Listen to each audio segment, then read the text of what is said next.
Oke, selamat datang teman-teman. Ya, selamat datang di acara ILC, I Community Level Up Club. Ya, I Community ini punya tagline teman-teman, itu adalah share network, grow network. Ya, berbagi relasi, perbesar rezeki. Nah, kalau di luar sana, ya kalau di luar sana kan ada tuh ya tagline ya, your network is your net worth. Jaringan Anda itu adalah aset Anda, ya. Nah, tapi kalau kita berpikirnya seperti itu, teman-teman, itu kan salah nggak? Nggak salah sih, ya. Tetapi itu adalah untuk memperbesar diri sendiri. Nah, kalau untuk memperbesar diri sendiri, nggak banyak yang mendapatkan manfaatnya, teman-teman. Nah, oleh karena itu, kita di iCommunity ini punya tagline, kalau bisa adalah berbagi relasi. Ya, berbagi relasi, maka Anda akan perbesar rezeki. Buat saya berbagi relasi rugi nggak?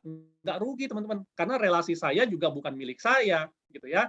Karena relasi saya juga bebas untuk berteman dengan orang lain. Semakin banyak kita berteman, semakin banyak kita berkolaborasi, maka semakin besar juga rezeki kita, teman-teman. Ya. Nah, kenalin dulu buat teman-teman yang belum kenal, ya. Nama saya adalah Juanda Rovelim. Saat ini saya adalah founder dari Kafling Solusi Digital. Kafling Solusi Digital adalah sebuah digital marketing agency yang menangani social media management dan social media campaign dari perusahaan-perusahaan. Saya juga CMO dari PT Karya Anak Milenial Indonesia. Ini adalah usaha saya di bidang food and beverage.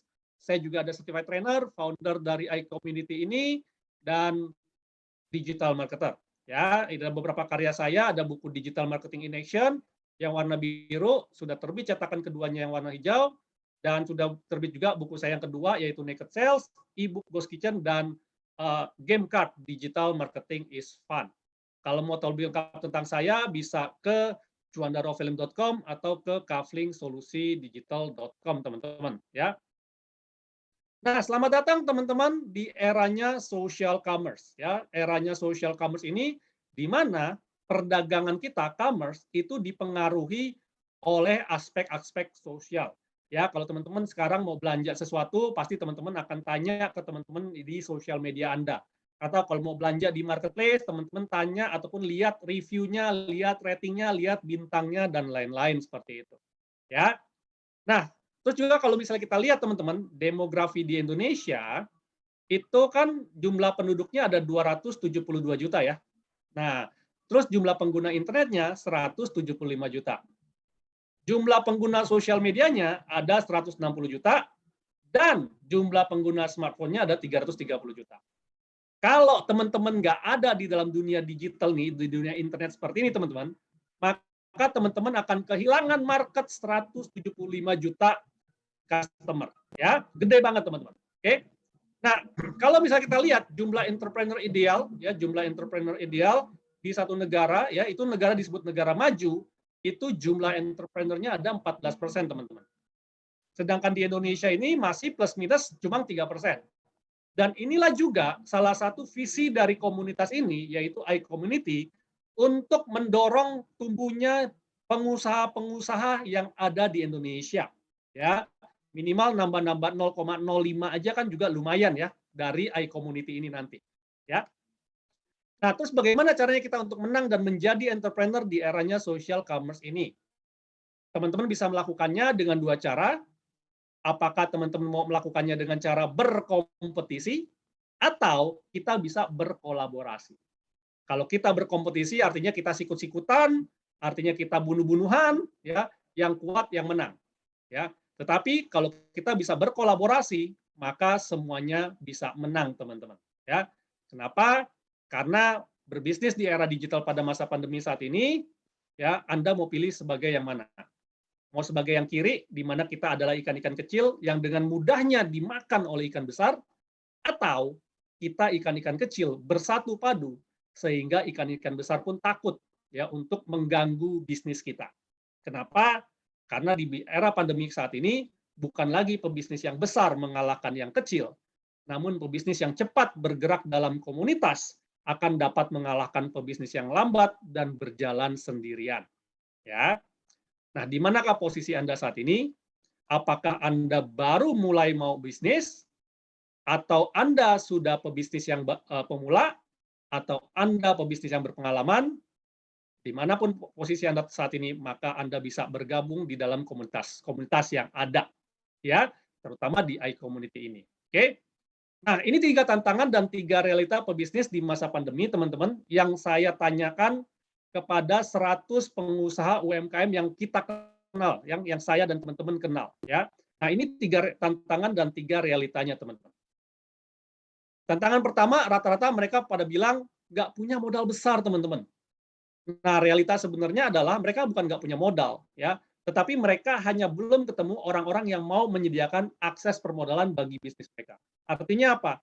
Kalau mereka ketemu sama misalnya ada orang yang bisa ngasih kredit usaha, ya, yang bunganya ringan, ya, atau ada investor, sebenarnya solve masalah mereka, ya. Jadi bukan nggak ada duitnya, cuma nggak ada aksesnya ke sana. Oke.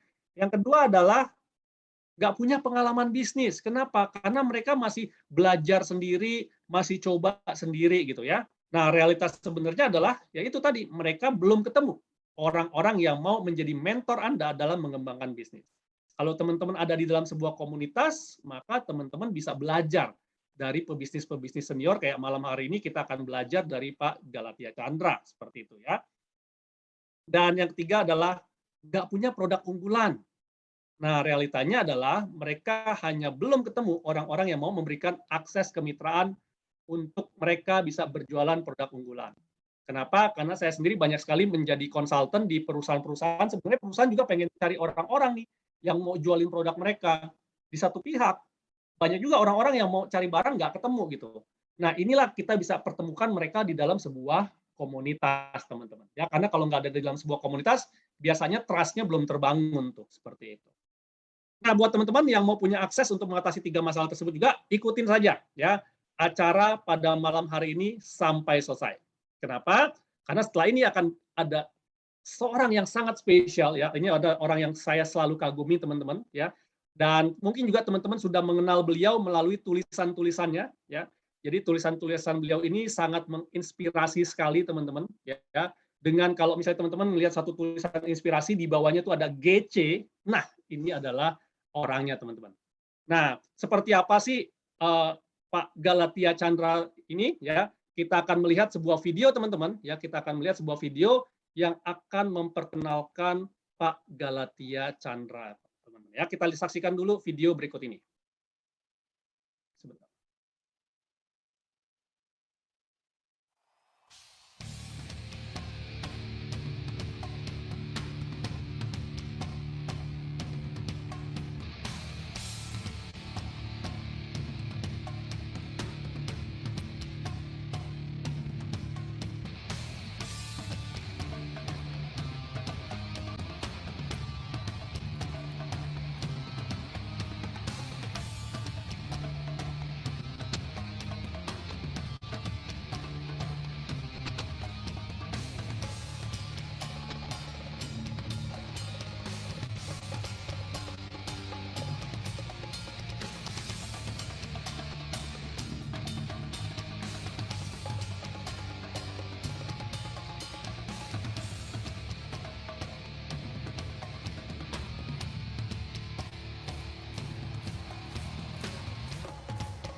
Oke teman-teman, mari bantu saya untuk menyambut ya pembicara kita pada malam hari ini. Kasih tepuk tangan yang sangat meriah, kasih reaction tepuk tangannya ya untuk menyambut Pak Galatia Chandra.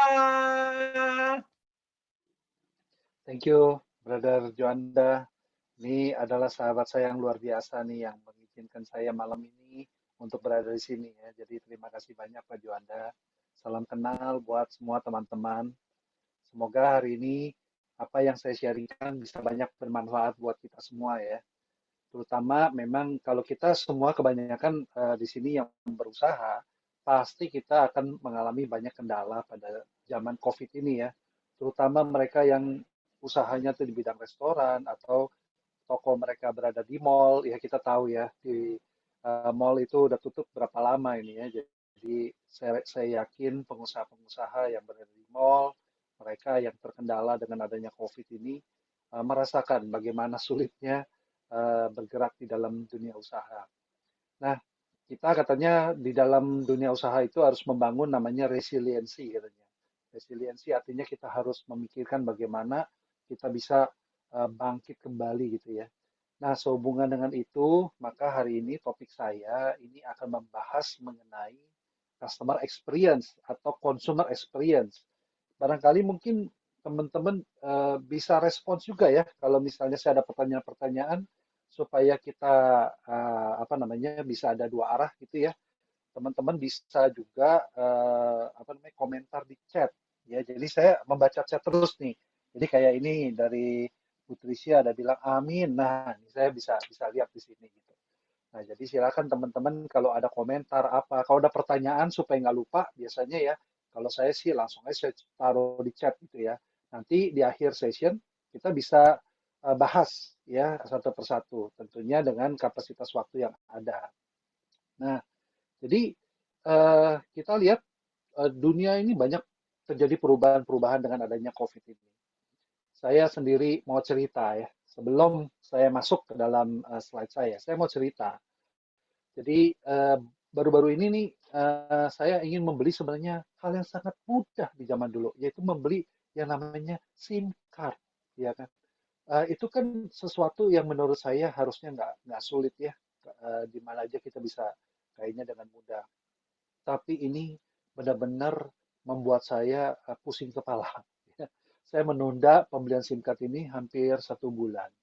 Nah, terakhir saya pikir dah nekat aja deh tanya teman-teman, apa memang nggak ada yang buka ya, apa toko yang menjual SIM card? Oh, ada dia bilang, ini senternya buka kok, dia bilang di mall. Oh gitu ya.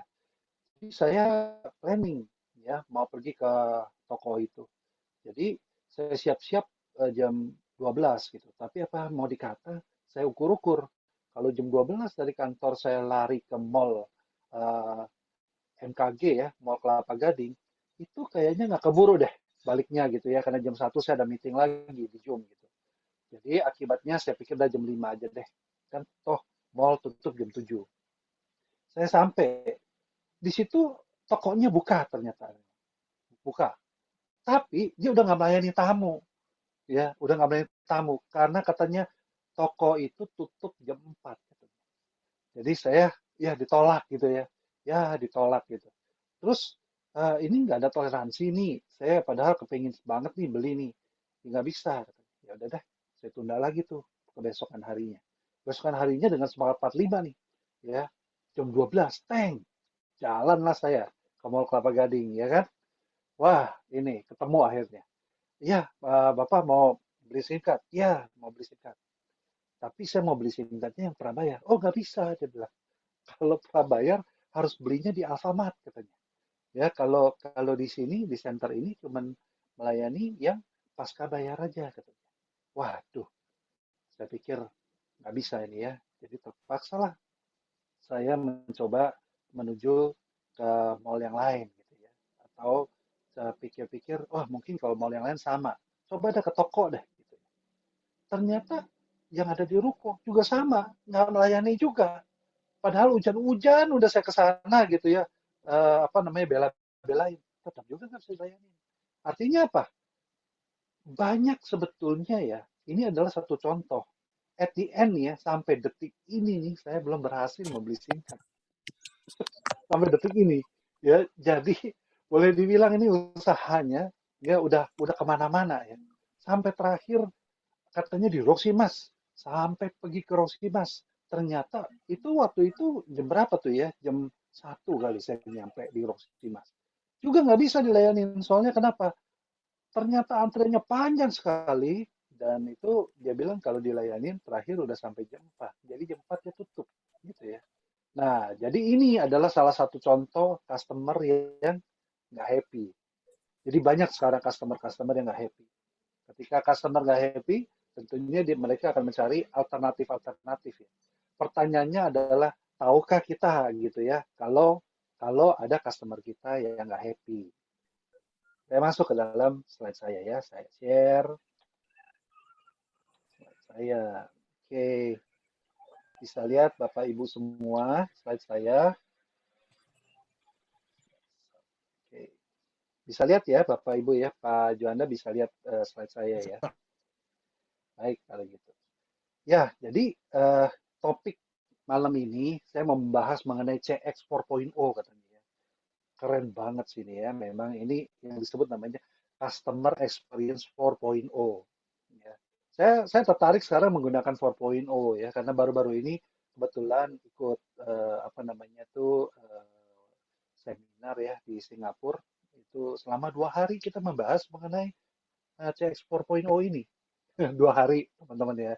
Jadi kalau kita 40 menit ya appetizer-nya lumayan hari ini.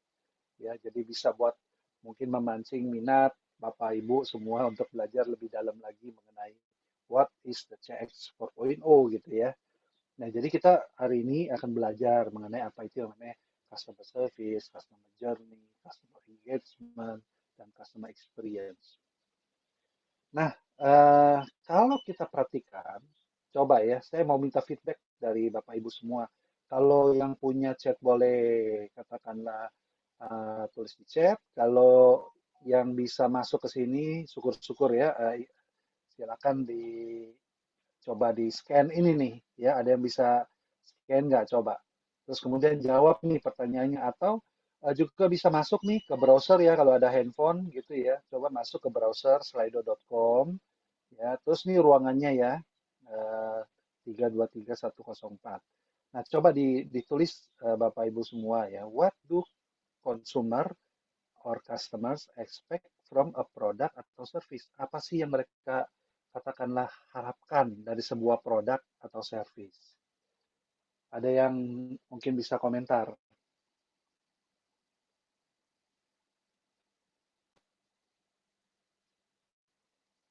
Problem solving, ya betul. Ya, setiap customer, setiap konsumer pasti datang pasti mempunyai sebuah ekspektasi ya. Apakah itu problem, kalau perutnya lapar, ya rasa laparnya bisa hilang gitu ya. Jadi problemnya selesai, solve, betul. Ya, ini juga different gitu ya. Nah, ini ada yang jawab nih, different. Jadi kita bisa juga ya mengharapkan sebuah diferensiasi gitu ya. Jadi adanya sebuah perbedaan dong. Ya, tentunya kalau misalnya produknya kalau ada yang bisa lebih baik, ya kita akan cari yang lebih baik dong. Ya, itu yang diharapin dari sebuah produk atau service ya. Masa sih kita mau ngambil sebuah pelayanan yang buruk gitu? Ada nggak sih kita beli produknya yang buruk gitu kan nggak ada. Ya, pengennya sih dapat melebihi harapan customer. Wow, keren ini jagoan ini. Oh, pantesan ini eh, Mbak Dragon ini yang jawab nih ya. Mbak Dragon nih memang apa seorang ini ya, seorang trainer yang luar biasa nih guru saya juga ini ya, ikut ke sini nih. Nah, wah ini 323.104 ini mah ruangannya nih. Ya, nah ada lagi mungkin coba ayo ya, coba aktif. Tulis di sini. Ya, exceeding expectation dari customer atau consumer itu penting. Nah, Bapak Ibu, saya selalu ngomong consumer sama customer itu beda. Mungkin Bapak Ibu bertanya, apa sih bedanya consumer sama customer gitu ya? Jadi kalau customer itu adalah orang yang membeli produk. Kalau consumer adalah orang yang menggunakan produk. Bisa jadi beda Bapak Ibu. Misalnya contoh begini, paracetamol. Kalau saya lagi sakit kepala, saya minum paracetamol. Tapi yang beli belum tentu saya tuh. Mungkin yang beli itu istri saya. Karena istri saya sambil dia ke apotek, dia kadang-kadang mungkin dia beli itu paracetamol, dia bawa pulang. Ya kan berarti customernya itu adalah istri saya, konsumernya adalah saya gitu. Jadi customer sama konsumer itu bisa dua orang yang berbeda ya. Jadi oleh sebab itu makanya kita harus mengerti bahwa consumer dan customer itu mempunyai ekspektasi itu yang berbeda gitu ya. Kalau misalnya katakanlah consumer dia tahunya pokoknya kalau sebuah produk itu produknya yang bagus dong gitu. Tapi kalau customer punya ekspektasi yang beda. Dia bilang kalau gua beli gua nggak mau yang ribet-ribet gitu misalnya, ya kan? Nah itu kan artinya customer tuh mempunyai preference yang berbeda dengan consumer gitu ya. Nah after sales service-nya katanya itu penting banget tuh. Ya banyak orang juga mengharapkan after sales service yang lebih baik. Ya saya lewatin ya ini ya. Coba nih Tonton dulu yang satu ini ya, biar pada sorry sorry sorry sorry ya.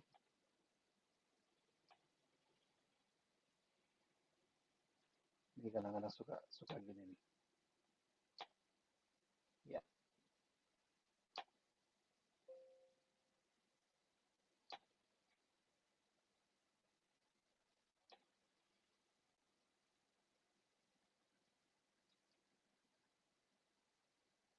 bentar ya teman-teman ya.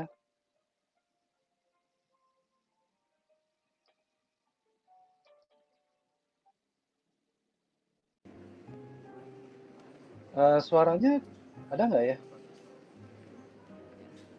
Oh harusnya ada. Looking for anything in particular, sir? Yes, so how much is it? It's 200. Suaranya kecil. Suara kecil ya. Oke, saya gedein. Ini udah mentok. 70 pounds. All right, I'll have it. Lovely. Bisa dengar Pak Dana Would you suaranya? like it Dengar. gift wrapped? Yes, all right. Lovely. Let me just pop it in the box. There. Look, could we be quite quick? Certainly, sir. Ready in the flashiest of flashes.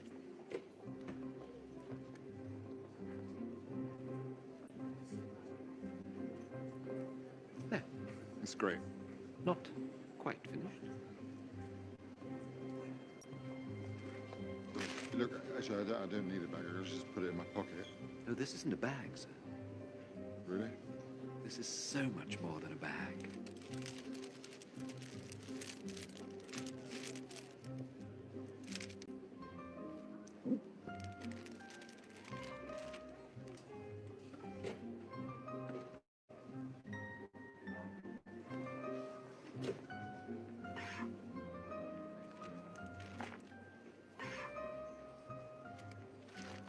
Could we be quite quick, please? Prontissimo.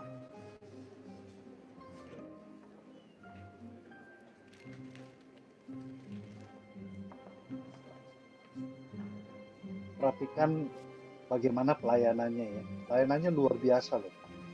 Ya, servisnya luar biasa ya semua tuh. What's that? It's a cinnamon stick, sir. Actually, I really can't wait. Oh, you won't regret it, sir. Want to bet? It is but the work of a moment. There we go. Almost finished. Almost finished. What else can there be? You're going to dip it in yogurt? Cover it with chocolate buttons? Oh, no, sir.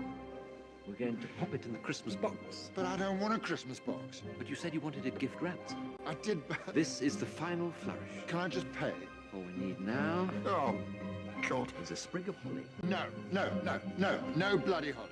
But, sir, Leave it, just leave it. Oh, loitering around the jewellery section, I see. No, I was just looking Don't around. worry, my expectations are not that high. Nah, kira-kira jadi beli nggak itu? Jadi sebetulnya kalau kita lihat ini kan pelanggannya bermaksud untuk membuat surprise ya, beli jewelry buat istrinya gitu. Tapi ini pelayannya membuat servis yang luar biasa sebetulnya, tapi tidak dibutuhkan sebetulnya, ya. Sehingga akhirnya malah ujung-ujungnya nggak jadi gitu. Nah, inilah seringkali kejadiannya begini ya. Jadi apapun yang kita lakukan buat customer kita, pastikan bahwa memang itu dibutuhkan ya, dan kita juga harus tahu bahwa customer service itu ya bukan kita yang menentukan ya apakah customer service itu dinilai itu sebagai customer service yang bagus atau tidak, itu tergantung customer kita, bukan kita gitu. Kita boleh punya SOP, kita punya uh, apa namanya prosedur yang bagus gitu ya, tapi belum tentu katakanlah itu benar-benar bisa delight dari customer kita. Nah, Bill Gates itu dia bilang apa nih? Ya, dia bilang setiap hari ya kita selalu pasti akan bertanya bagaimana ya kita bisa membuat customer kita happy. Ya, terus terus-menerus gitu. Karena dia bilang, kalau kita nggak melakukan ini, ya, somebody else will, dia bilang. Jadi artinya adalah mungkin kompetitor kita yang akan menyenangkan hati customer kita. Jadi ini adalah the brutal facts ya, yang harus kita hadapin. Jadi situasi ini kita nggak bisa pungkiri bahwa banyak sebetulnya kompetitor-kompetitor kita ya atau orang-orang yang memperhatikan orang-orang yang tidak senang gitu ya pada perusahaan kita. Ya pasti itu akan berusaha dirayu dan diambil. Nah, jadi untuk itu ketika kita berpikir mengenai bagaimana kita menyiasati agar customer kita happy, maka yang utamanya adalah kita dengarkan apa yang consumer atau customer kita mau dari layanan yang kita berikan pada mereka. Ya, belum lagi kalau kita cerita sekarang tuh kalau telepon ya, telepon tuh sekarang kan suka di divert gitu ya, di divert pakai mesin otomatis gitu ya. Jika selamat datang ya, jika Anda ingin kontak ini tekan nomor 1, mau ini tekan nomor 2. Itu bisa jadi ya teman-teman ya, kalau kita ikutin terus itu muter muter muter di situ-situ aja ya, tanpa keluar ke satu apa namanya tempat di mana kita bisa berbicara sama orang gitu. Padahal kita mungkin butuh berbicara gitu sama customer service. Nah, di Kalbe juga kita berpikir ya, kita punya CRM ya. CRM kita itu cukup banyak orang yang kerja di CRM kita. Nah, itu kita bagaimana caranya supaya menyikapi orang-orang yang katakanlah kontak dengan kita itu tidak kecewa gitu. Ya, nah, apalagi sekarang ini juga kalau orang yang suka WA gitu ya, ada layanan WA. Ada juga tuh yang menggunakan layanan WA, tapi yang terimanya namanya chatbot gitu ya. Chatbot tuh kadang-kadang tuh juga ya bolak-balik gitu ya. Jadi karena mungkin artificial intelligence-nya nggak berjalan sempurna, bisa jadi tuh orang kalau hubungin chatbot begitu muter-muter nggak ada rimbanya gitu ya. Jadi kita cuma ngomong sama mesin gitu ya, nggak punya perasaan. Nah, jadi ini yang jadi problem ya pada zaman sekarang ini. Jadi satisfying customer itu yang utamanya balik lagi adalah customer kita happy. Ya, jadi bukannya kita pikir ini bagus dan kita pikir ini menyenangkan hati customer kita. Belum tentu. Karena itu maka jalan satu-satunya kalau kita mau tahu apakah customer kita happy atau enggak, ya survei. Ya tanya ya apakah mereka happy atau enggak. Dengarkan ya suara dari customer atau consumer kita. Karena sekarang ini katanya ya consumer atau customer itu sekarang makin lama tuh makin pinter ya. Jadi good marketing katanya makes the company look smart, but great marketing makes the customer feel smart. Tuh ya, dan kalau customer dia feel smart, maka dia akan menjadi pelanggan kita yang setia gitu. Karena dia merasa oh aku dianggap sebagai orang pintar gitu ya. Bukan kayak yang barusan saya cerita itu ya, ketika saya mencoba untuk beli SIM card gitu ya, nggak berhasil itu. Walaupun itu bosnya teman saya sendiri, ya tapi saya nggak berani kontak dia tuh, ya hanya untuk mau beli SIM card doang. Tapi ya udah, ya. Jadi menurut saya setiap perusahaan itu pasti di dalam dunia pandemi ini ya kita banyak harus menghadapi masalah-masalah ketidakpuasan pelanggan. Nah, oleh sebab itu makanya perhatikan baik-baik ya layanan-layanan yang kita punya dan bagaimana kita membangun ya sebuah layanan yang customer kita merasa mereka pinter gitu ya. Nah, apa yang menjadi key drivers nih dari smart consumer shopping habits katanya ya. Jadi ada beberapa ini dari ini source-nya di bawah ya. Jadi mungkin kalau bagi teman-teman yang mau lihat silakan lihat di situ. Jadi convenience katanya. Nah, tadi kan saya tanya tuh ya, apa sih yang membuat orang membeli? Ya convenience nomor satu. Ya, jadi lebih mudah katakanlah orang-orang yang mau belanja shopping online, mereka bisa belanja shopping online.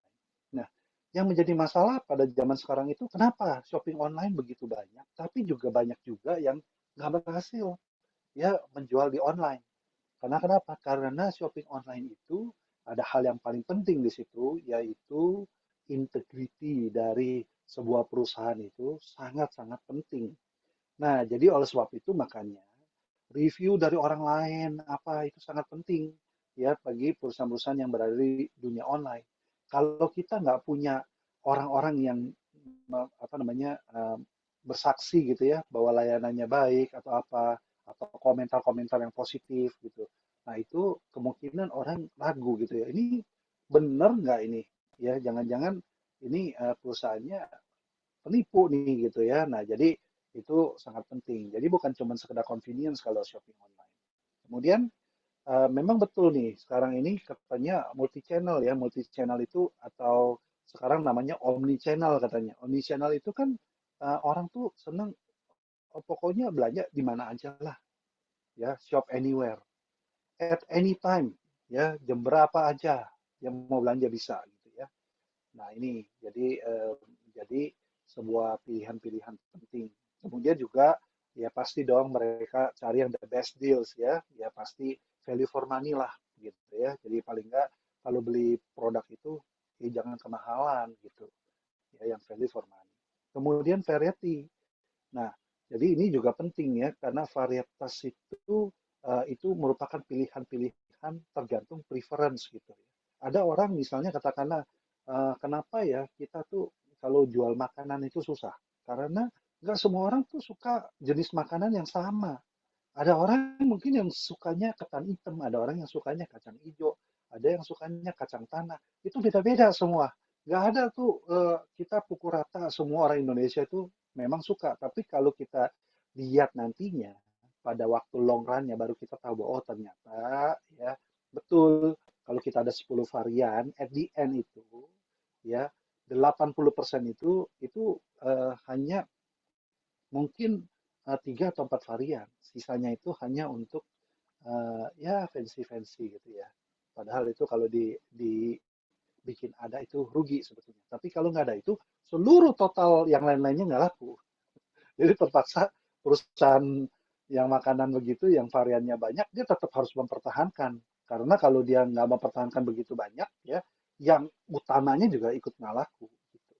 Nah, itu variety itu juga penting. Kemudian personalisasi ya. Nah sekarang ini orang mau yang betul-betul ada personalisasi untuk dirinya gitu ya. Jadi berbeda gitu. Jadi itu bisa bisa jadi apa namanya produk yang bisa lebih unggul gitu ya personalisasi. Nah kita lanjut ya. Nah tadi kan kita cerita mengenai customer service 4.0. Nah, ini ada kaitannya dengan sebetulnya industri 4.0 ya katanya sekarang industri itu kan berubah ya dari waktu ke waktu dari pada dulu nih namanya hunting society ini ya kalau kita lihat dari society ini kan sekarang udah society 5.0. Saya mulai dari sini dulu nih ya.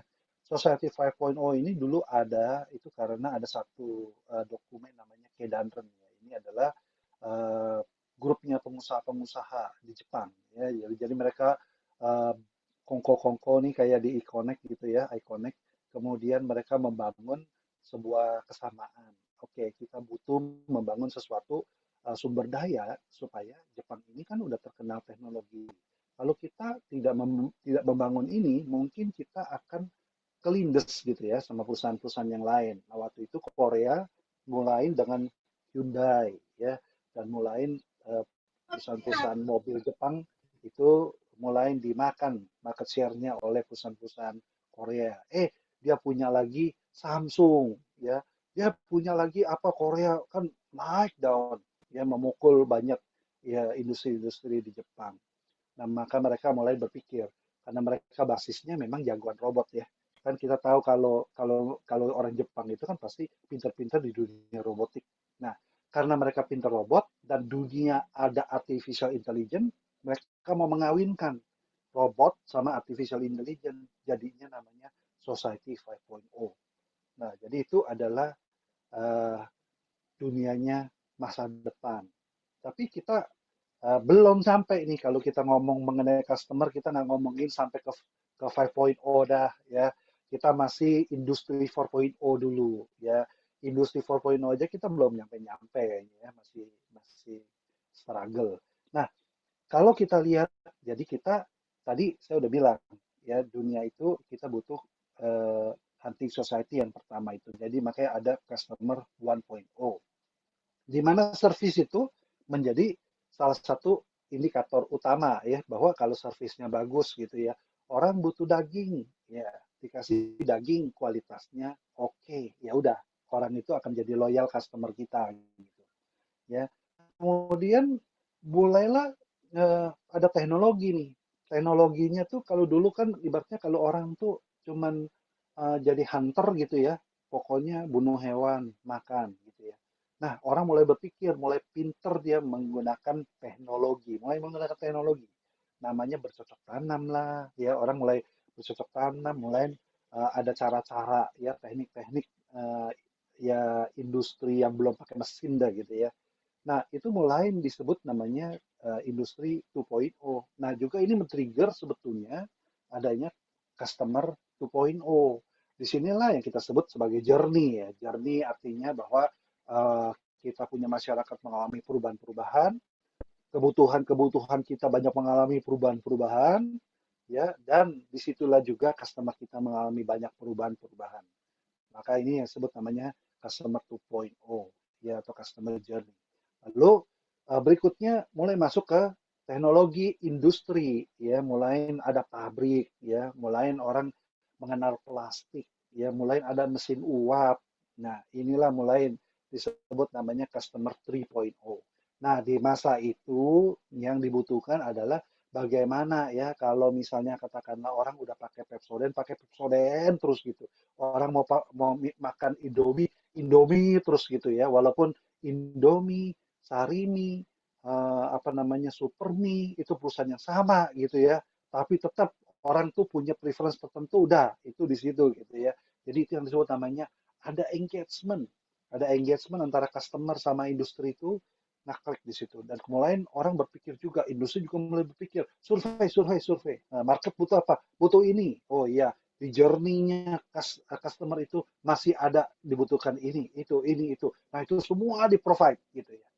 Nah ini customer 3.0 di mana customer journey itu menjadi sebuah hal yang sangat penting ya untuk bisa memenangkan sebuah apa namanya persaingan dagang.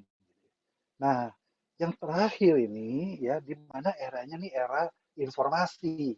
Maka ini yang kita sebut namanya customer experience ya di waktu di saat yang namanya customer experience ini nih atau kita sebut CX 4.0 karena customer kita adalah customer 4.0 gitu ya. Di sini experience itu menjadi begitu penting tanpa teman-teman sadarin sebetulnya. Misalnya contohnya nggak usah jauh-jauh aja. Kalau kita misalnya kita Gojek deh ya, kita naik Gojek nih, ya kan? Terus kita mau kasih tips nggak? Oh kita mau kasih tips. Bisa nggak kalau kita kasih bintangnya 4 kita kasih tips, ya kan? Nah tentunya kalau kita mau kasih tips tuh kita harus kasih bintang 5 dulu gitu ya. Artinya apa? Kita happy dengan pelayanan dari supir Gojek itu gitu ya. Jadi kita kasih bintang 5, lalu kita kasih tips gitu. Nah, itu namanya berarti experience kita itu happy. Kalau kita nggak happy, emang kita mau kasih dia angka 3 atau angka 4, pasti kita kasih 1, udah jelek gitu ya. Nah, dengan begitu maka kita bisa tahu supir, supir Gojek yang mana yang jelek, supir Gojek mana yang bagus. Nah, supir Gojek yang bagus-bagus itu kalau AI itu dia ada seleksi alamiah gitu ya. Seleksi alamiah itu melihat sebenarnya berapa banyak likes dari si supir ini. Jadi kalau supir yang likes-nya itu bagus terus, ya kalau dia begitu dia drop customer, dia segera aja tek dapat lagi dia. Karena itu dia dipilih oleh si apa namanya artificial intelligence. Jadi secara artificial intelligence orang-orang yang di likes-nya banyak, ya dia akan kecenderungan akan terus kepilih gitu ya. Kalau misalnya dia apa mangkal gitu ya, misalnya ada 10 supir Gojek nih, dia supir Gojek satu yang paling likes-nya paling banyak, pasti dia yang kepilih duluan. Nah, dengan adanya era-era kayak begini, ya, customer experience itu menjadi lebih penting gitu ya. Jadi kita harus mengerti bahwa inilah transisi perubahan-perubahan dari market dan pelayanan customer service ya yang ada gitu. Jadi kita harus benar-benar melihat ya betapa pentingnya customer experience itu. Nah, kita kalau berbicara tentang customer experience ya, maka sebenarnya kalau Steve Jobs itu dia bilang apa? You've got to start with the customer experience and work back towards the technology. Jadi kita lihat dulu customer experience apa yang kita mau bangun, baru kita balikin ya seperti apa teknologi yang bisa kita pakai dan untuk mendukung itu gitu. Ya, bukan kita ciptakan dulu teknologi. Jadi kita bukan ngomong soal produknya dulu gitu ya, baru bikin customer experience-nya, tapi ini mikirin customer experience-nya di depan, baru mikirin produknya gitu. Ya, jadi a positive customer experience itu krusial Bapak Ibu semua ya untuk kesuksesan dari bisnis kita. Nah, ini salah satu contoh nih sharing experience nih ya. Ini yang disebut namanya Gmod ya. Mungkin teman-teman juga tahu ya. Ada beberapa. Jadi Gmod ini apa nih? Gmod ini biasanya ketika kita misalnya ada kebutuhan ya, ada kebutuhan kita mau mau apa namanya eh, beli satu produk gitu. Maka apa yang kita lakukan? Kita mulai browsing ya, browsing. Nah, ketika browsing kita lihat kan, oh nih ada nih, ya ada orang yang nulis mengenai produk itu. Itulah yang kita sebut namanya zero moment of truth. Bukannya satu. Kalau moment of truth itu kan harusnya ketika kita lihat, kita terima produk yang kita beli, kita buka, ya kita unboxing, maka itu yang disebut namanya moment of truth, the real moment of truth. Gitu. Ya itu moment of truth yang pertama, yang di sini nih, ya kan. Jadi kalau kita udah ketemu sama produk aslinya, udah kita unboxing atau kita udah lihat di supermarket, ini yang disebut namanya first moment of truth. Nah, kalau kita lihat dari review-review orang, kita lihat dari internet, ini masih Gmod. Nah, dari Gmod, kemudian dari first moment of truth, ya nanti kita setelah kita beli, ya kita kasih komen. Nah, kalau ada yang komen, kita kasih tanda cinta ya, atau ada berapa banyak orang yang review, nah, kasih bintang, kasih likes, maka ini semua akan membangun credibility namanya. Jadi kalau kita mempunyai credibility yang baik di second moment of truth, ini akan menjadi Gmod buat orang-orang yang baru yang mencari produk serupa. Maka ini adalah sebenarnya yang disebut namanya sharing experience. Jadi customer experience itu bisa ditularkan melalui hal-hal yang sesimpel seperti ini. Jadi pastikan kalau kita misalnya punya konten aja ya sebenarnya.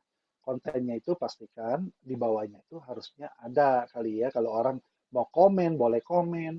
Kalau dia mau kasih bintang, silakan kasih bintang gitu ya. Karena ini akan membangun yang namanya credibility.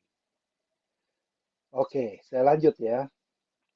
Nah, jadi kalau kita lihat ya, sebetulnya sekarang ini kalau kita melihat yang namanya journey kita melihat dari journey seorang customer atau consumer, maka ada titik sentuh tertentu yang harus dijagain. Seberapa happy-nya katakanlah di titik sentuh tersebut itu akan juga berpengaruh terhadap overall service atau overall experience dari journey customer kita. Nah, oleh sebab itu kerjaannya itu ya itu bukan cuma kerjaan satu sisi aja orang sales doang gitu atau field force doang, tapi semuanya nih, semuanya orang logistik, orang network, orang semuanya itu mempunyai pengaruh terhadap experience dari consumer atau customer. Nah, ini adalah bukan saya ngomong ya, ini adalah salah satu konsultan yang paling baik di Amerika ya, itu McKinsey & Company. Nah, jadi kalau kita lihat ini sebagai ilustrasi ya. Jadi ada pengalaman pasti yang nanti bisa jadi buruk, ada pengalaman yang positif gitu ya. Nah, ini adalah sebuah daya upaya kita ya untuk membangun. Nomor satu adalah kita berharap bahwa kita bisa membangun awareness lah gitu ya. Nah, nanti oh ternyata awareness di touch point ini ternyata negatif gitu. Nanti habis itu consideration, purchase, sampai ke service, sampai ke loyalty. Nah, ini kan harus kita bangun. Masalahnya touch point itu dinilai positif atau dinilai negatif oleh konsumer kita. Nah, itu kita harus perhatikan ya supaya jangan sampai di touch point tertentu kita lemah. Saya kasih contoh-contoh apa sih yang disebut touch point itu. Nah, sebagai contoh begini. Ini kalau kita mau membangun awareness nih, kita kan biasanya bikin print ads ya atau TV atau radio. Sekarang pertanyaan saya, kalau kita misalnya bikin leaflet aja katakanlah, emang leaflet itu benar nggak sih membangun awareness? Itu dilihat sebagai sebuah hal yang positif nggak? Atau katakanlah begini, ada tuh ya orang misalnya bikin leaflet, lalu dia taruh di dekat mobil nih, dia gulung, dia taruh di mobil. Apa mau dikata itu hujan. Habis hujan, itu leafletnya itu nempel di mobil. Ya, yang ada adalah itu ngerusak ya cat mobil orang. Ya kira-kira ya menurut Bapak Ibu semua orang yang mendapatkan leaflet itu happy atau enggak? Yang ada dia kalau misalnya bisa nyumpah dia nyumpah-nyumpahin itu. Ya, nah jadi itu juga salah satu. Maka ini kita butuh sebuah awareness yang sangat tinggi. Ya, jadi kita juga harus mengerti bahwa pelayan kita itu, misalnya kalau di restoran itu mungkin itu juga bisa berpengaruh. Ya, ini saya barusan dapat video yang barusan viral ya. Ada satu restoran di Jawa Tengah itu yang beli ayam, customer beli ayam, terus ternyata di atas ayamnya itu ada apa namanya masker bekas. Gitu ya. Kira-kira gimana tuh kalau misalnya kita sebagai pelanggan untuk mendapatkan pelayanan kayak begitu ya? Waduh, itu benar-benar luar biasa mengecewakannya dan bisa jadi itu bisa menjadi bumerang gitu ya. Padahal mungkin nggak tahu tuh ya, saya juga bingung tuh ya, apakah itu mungkin karyawannya mau memang udah benci sama bosnya kali gitu ya, mau matiin usaha bosnya, yang nggak ngerti juga tuh ya. Tapi itu benar-benar sesuatu yang pasti sangat mengecewakan. Nah, jadi kita mau membangun awareness itu nggak gampang loh Bapak Ibu. Ya, kita membangun awareness itu butuh duit yang banyak. Ya, nah kalau dengan duit yang banyak bukannya tambah happy customer kita, malah dia tambah tambah kecewa sama kita. Itu kan namanya bumerang. Ya, nah jadi itu yang harus kita perhatikan. Nah, jadi kita tahu nih ada direct mail, ada apa ya untuk membangun awareness. Nah, ketika dia awareness-nya itu sudah terbangun, maka dia kan tahapan berikutnya consideration. Nah, waktu consideration, pasti dia nyari informasi. Nah, pertanyaannya gampang nggak sih informasi itu didapatkan tentang produk kita? Ya, bagaimana dia bisa mereview kalau produknya nggak ada ya di internet gitu ya. Nah, pernah nyari nggak? Bapak Ibu pernah nggak Google produk Bapak Ibu sendiri coba? Ya, di Google kayak gimana gitu ya. Nah, jadi di situ harus dilihat reviewnya. Kemudian ada blog nggak? Ada infografik nggak tentang produk kita? Ada video nggak? Ada media nggak? Nah, itu semua akan muncul ketika dicari sama orang. Nah, kemudian masuk ke tahapan purchase. Bagaimana tuh purchase itu ya? Bagaimana pada waktu dia bookingnya? Bagaimana waktu dia shoppingnya? Bagaimana waktu dia browsingnya di website gitu ya untuk purchase-nya itu sendiri? Atau bagaimana dia ketika dia datang ke toko ya pengalamannya seperti apa? Nah, ini semua ya akan berpengaruh. Begitu juga dengan after sale service-nya nih ya, service-nya kayak gimana? Nah, service-nya itu sendiri mungkin pelayan kita seberapa bagus sih knowledge-nya? Jangan-jangan knowledge-nya itu mengecewakan gitu ya. Nah, bagaimana dengan follow up dengan emailnya? Ya, bagaimana dengan helpdesk, sosial media, dan yang lain-lain. Nah, terus bagaimana caranya bikin supaya dia jadi loyal? Ya, bagaimana dia supaya berada di dalam Facebook kita gitu ya. Kalau kita punya Facebook gitu ya, dan kita berharap bahwa customer-customer kita bisa kita gathering. Bagaimana caranya supaya mereka nggak kabur gitu. Nah, kalau kita setiap kali kita berpikir begini, oh saya mau bikin Facebook, Facebook untuk perusahaan saya. Tapi yang ada adalah apa? Setiap kali, setiap hari kita cuma jualan, jualan, jualan, jualan, jualan. Nah, kalau kita pernah belajar mengenai emosional ya, emotional banking ya namanya ya. Emotional banking itu seseorang itu mempunyai emotional banking. Kalau kita jualan itu kita sebenarnya withdraw itu namanya. Withdraw kita nggak deposit. Jadi kalau kita nggak deposit, kita tarik terus ya, emosinya kita tarik terus, habis. Ya kalau dia habis dia meninggalkan kita pasti. Nah oleh sebab itu makanya bagaimana caranya supaya kalau kita misalnya katakanlah ada bank di emotional bank itu kita nabung gitu ya, kita taruh emotional banking. Nah, barangkali Bapak Ibu semua juga bertanya-tanya apa sih sebenarnya apa motivasi dari Galatia Chandra gitu ya, posting-posting artikel-artikel yang baik-baik gitu ya. Saya bukan bikin artikel yang apa namanya yang buruk-buruk gitu ya. Semua artikel saya itu positif-positif semua. Nah, kenapa saya membangun artikel-artikel yang bagus itu? Saya sebenarnya ingin membagikan kebaikan. Karena kalau saya membagikan kebaikan, maka orang-orang yang menerima kebaikan saya, ya dia akan merasa bahagia. Nah, saya nabung, nabung tuh, nabung. Kalau suatu ketika saya minta bantuan, Brother Juanda, bantu dong, ini pasti Brother Juanda mau bantu saya. Kenapa? Kenapa? Karena saya udah nabung, ya di emotional bankingnya Pak Juanda gitu. Nah, jadi itulah makanya terhadap customer kita atau consumer kita juga harus begitu.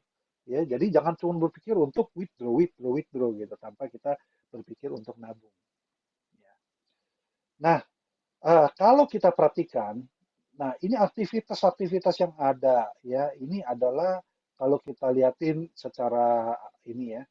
Nah, ini ada ukuran-ukurannya nih, ya, dashboardnya kita. Apakah kita di sininya kira-kira happy apa enggak gitu ya.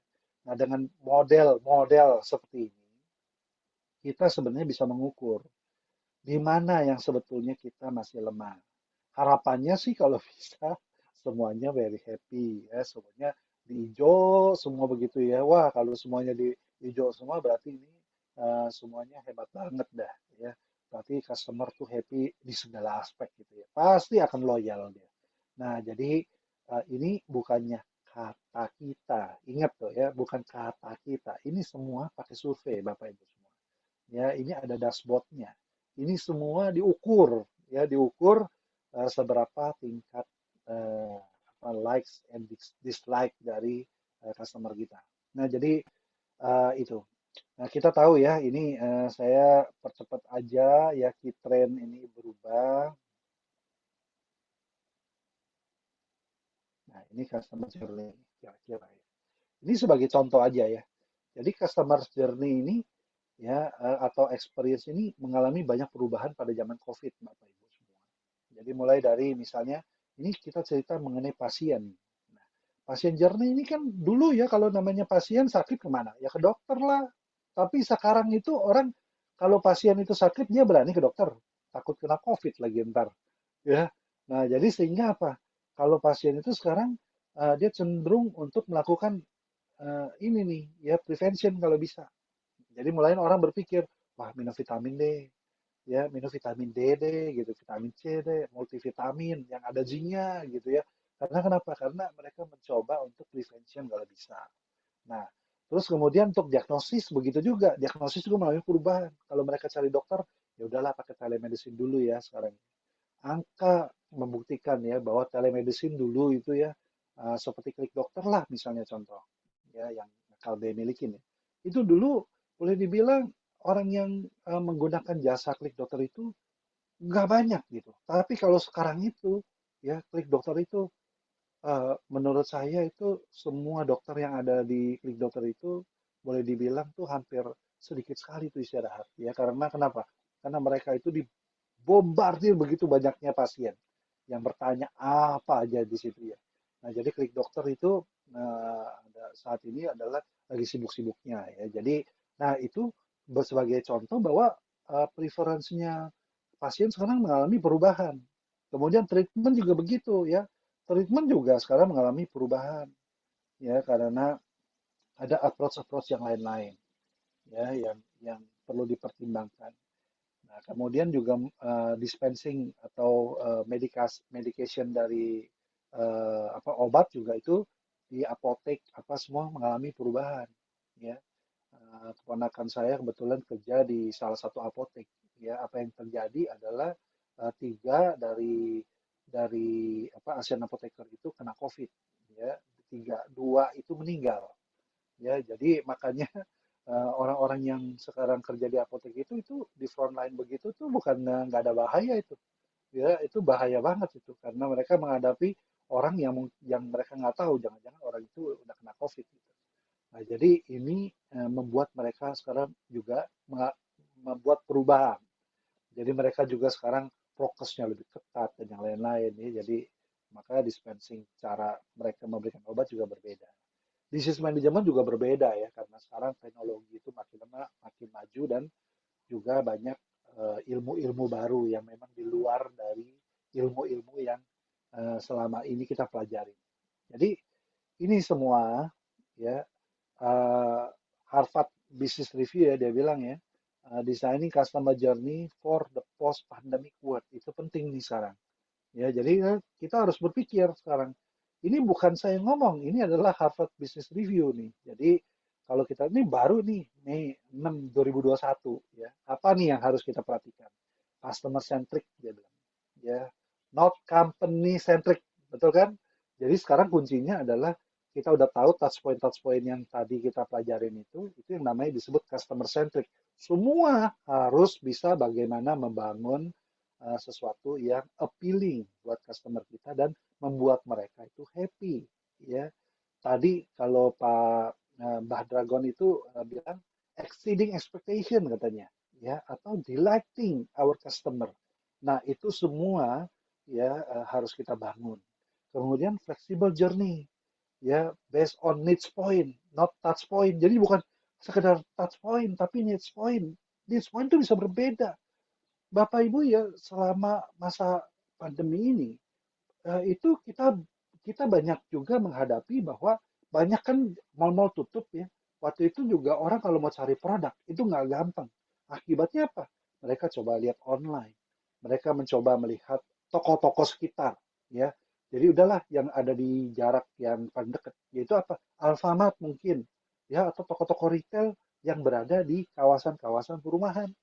Jadi bisa jadi kalau kita berpikir kalau saya mau sukses, kalau gitu saya harus membangun ya sekarang touch point yang berada di residential area gitu. Maka kalau saya lihatin apartemen, mungkin apartemen ini ya kan penduduknya banyak. Toko-toko apa di situ yang saya harus perhatikan untuk menjadi retailer saya gitu. Nah, itu mungkin akan jauh lebih berhasil.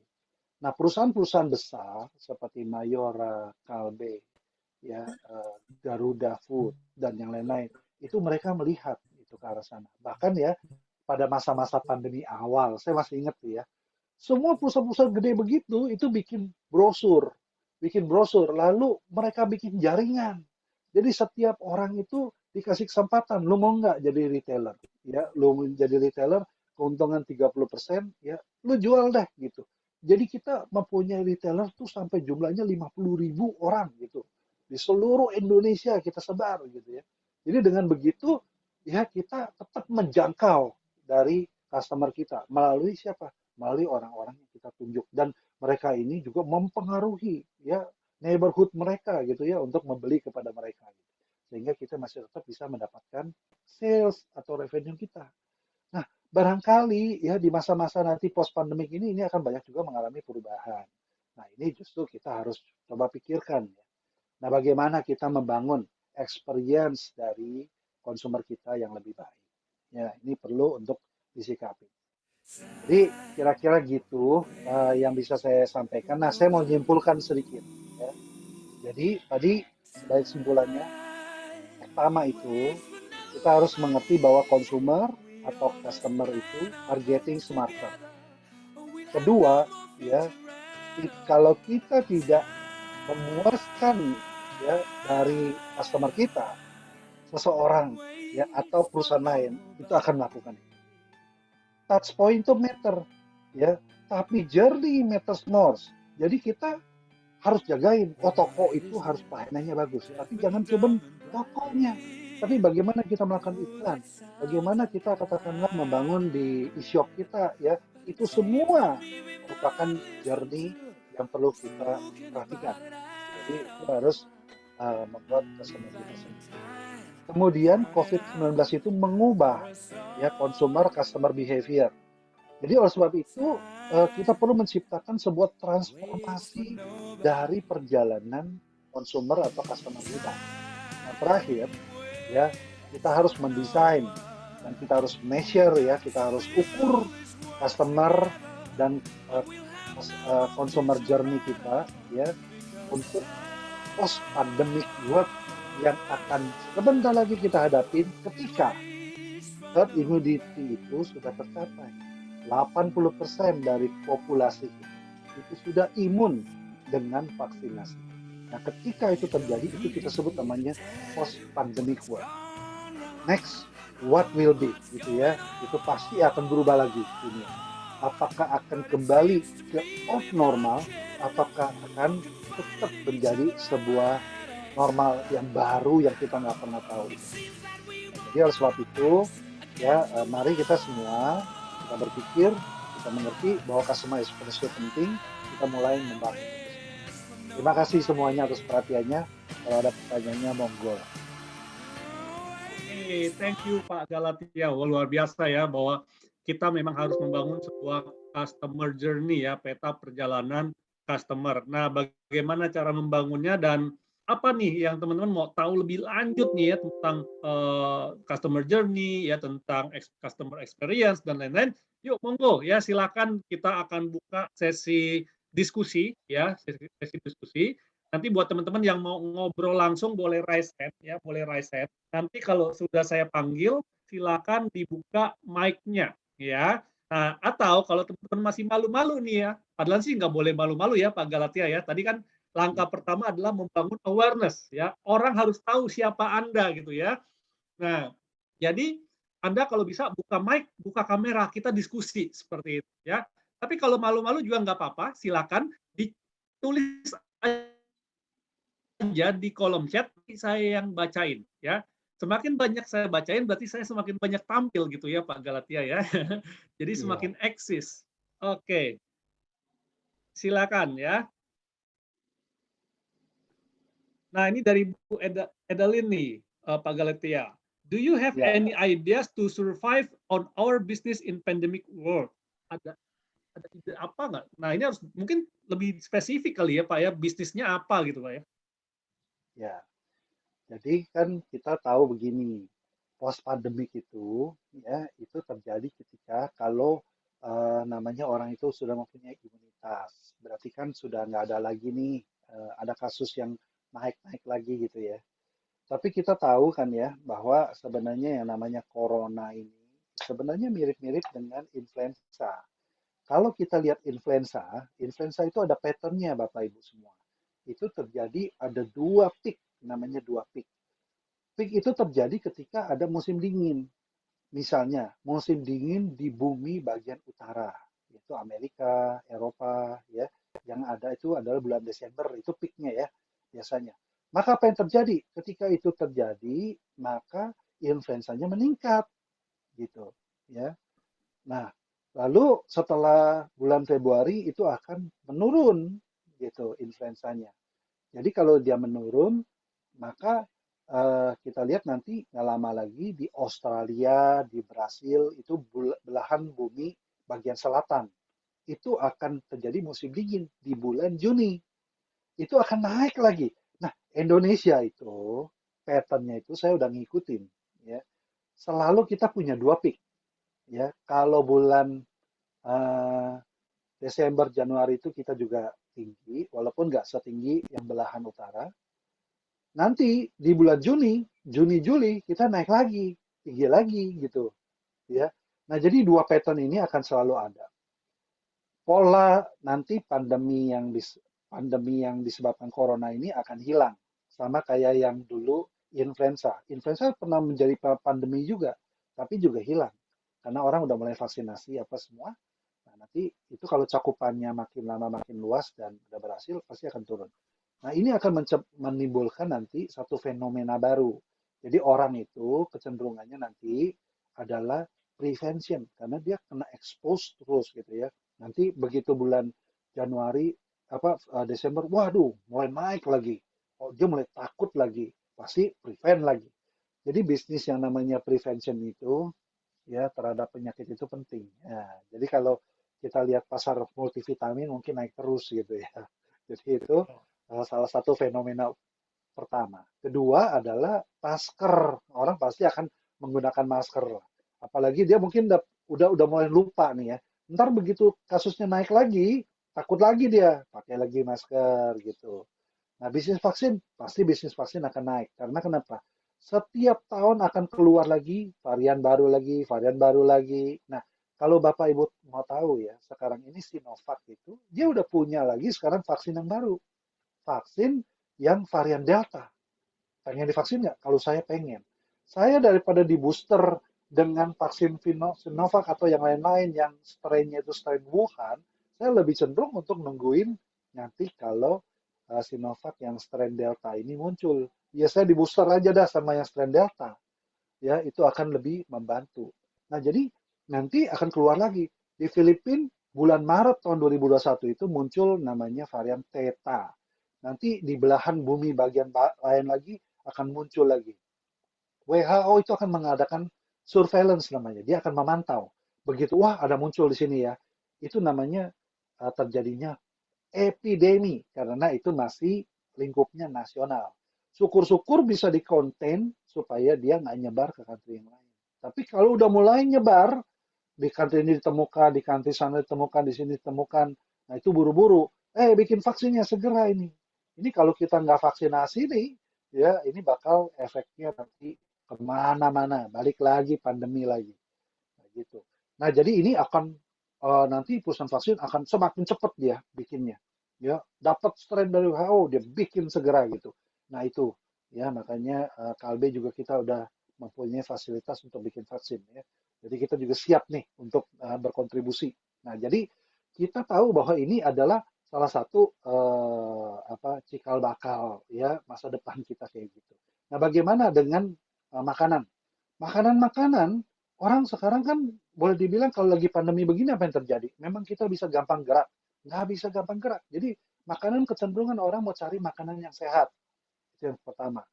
Makanan yang sehat misalnya contohnya ya kalau bisa yang organik kali gitu, yang gulanya nggak banyak apa ya makanan-makanan yang sehat lah.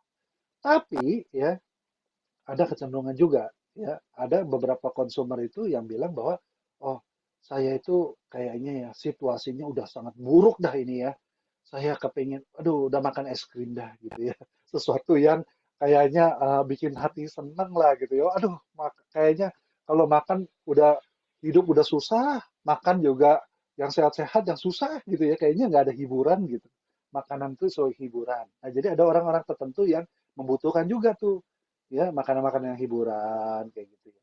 Nah, itu kalau di bidang makanan.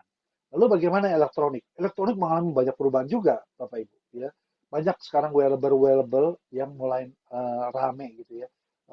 Kalau bisa kan orang tuh ya saya melangkah udah berapa banyak nih ya hari ini ya. Jadi diukur nggak nih? Nah orang tuh banyak mulai mengukur ya langkahnya supaya zaman pandemi begini katanya kalau nggak gerak nanti sakit kita. Jadi kita perlu juga yang ngatur berapa banyak gerak apa yang langkah yang udah kita lakukan gitu. Itu diukur ya. Jadi banyak sebetulnya juga misalnya contoh gini. Sekarang ada yang jual tuh stetoskop ya. Stetoskop untuk elektronik yang kita sambungin sama handphone loh. Jadi kita pakai stetoskop begitu ya. Nanti handphone kita yang kasih tahu itu masalah atau enggak gitu. Karena itu nanti kalau kita telemedicine nih ya barangkali mungkin dokternya bilang, coba kamu punya stetoskop nggak itu? Ya punya ya. Coba kamu taruh di jantung kamu, coba dengerin dah di sini. Nah, jadi dokternya bisa dengerin, dup, dup, dup. Oh, dia bisa dengerin dari seberang sono gitu loh. Nah, alat-alat kayak begitu mungkin jangan-jangan di masa yang akan datang mungkin aku kali ya, karena orang makin takut nih ke dokter nih. Jadi banyak Bapak Ibu semua ya hal-hal yang baru yang muncul di masa post pandemi ya jadi kalau saya cerita tuh waduh bisa lama dah ya karena di hampir di setiap bidang itu ada muncul baru begitu ya jadi ini perlu kita cermatin Bapak Ibu jadi ujung-ujungnya itu nanti ini bakal men-trigger seperti apa contoh misalnya sekarang murid dah ya murid-murid ini sekarang sekolah kan online semua nih dan kita kita tahu ya, yang namanya sekolah online itu ya, memang hasilnya bagus. Hasilnya nggak bagus Bapak Ibu semua. Ya, Menteri Pendidikan kita juga rasanya sekarang pusing kali gitu ya. Bagaimana menciptakan sebuah proses belajar yang efektif, ya. Kalau enggak nih, nanti generasi-generasi ini bisa jadi mungkin menjadi generasi yang apa namanya IQ-nya itu kayak sekarang ini kan muncul ya, katanya IQ-nya orang Indonesia berapa 80 ya. Itu sama kayak gorila ya. Nah, jadi jangan-jangan nanti kita lebih lebih rendah dari gorila lagi. Ya, nah, jadi kita juga harus sikapin ya. Nah, jadi ini nanti post pandemik ini akan seperti apa? Ya, jadi kalau kalau misalnya katakanlah itu universitas dibuka, dibukanya seperti apa? Restoran itu nanti seperti apa? Apakah akan dijagain mika-mika gitu ya? Apakah tempat duduk itu semua dikelilingin dengan mika sehingga orang makan itu bisa menjadi lebih tenang gitu. Nah, seperti apa itu? Nah, jadi ini semua nanti akan banyak pertanyaan-pertanyaan sih sebetulnya. Tapi siapa yang siap menurut saya dia akan bisa lebih berhasil sih. Ya, sorry kepanjangan. Ada lagi mungkin yang lain? Ya, dari Bu Edelin lagi nih Pak Galat ya. Iya. Bagaimana untuk jaringan infrastruktur fiber optik di mana klien kami selama ini adalah school, government, dan juga perusahaan-perusahaan. Itu gimana tuh Pak? Wow, ya, udah pasti ya. Kalau namanya fiber optik sih, ya, no doubt lah, pasti itu dibutuhkan ya. Jadi menurut saya ya itu menjadi sebuah hal yang esensial. Ya. Jadi pasti itu dibutuhkan, Bu. Cuman itu yang bisa saya bilang. Ya, karena speed ya, itu juga menjadi isu. Nah, ada yang bilang juga sebetulnya, ya ini bocoran aja ya, bocoran. Kita tahu bahwa dunia kita tuh yang akan datang nanti adalah 5G. 5G. Kalau Bapak Ibu tahu 4G itu, 4G itu kira-kira kecepatannya itu 20 Mbps ya, kalau nggak salah ya. 20 Mbps. Nah, kalau yang 5G itu, kalau maksimumnya itu bisa sampai 100 Mbps gitu. Satu koneksi 5G itu. Nah, jadi kalau misalnya kita lihat, kalau kita WiFi itu kita nggak usah sambung ke fiber optik, itu kita sambungkan kepada 5G gitu ya, maka itu akan menjadi kenceng banget lah itu, ya.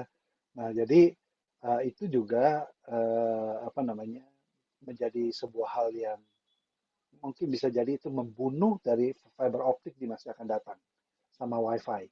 Tapi ya masih lama, Bapak Ibu, ya masih lama. Karena kenapa? Karena kalau 5G itu diperkenalkan, 4G-nya mati. Investmentnya Indosat belum lunas.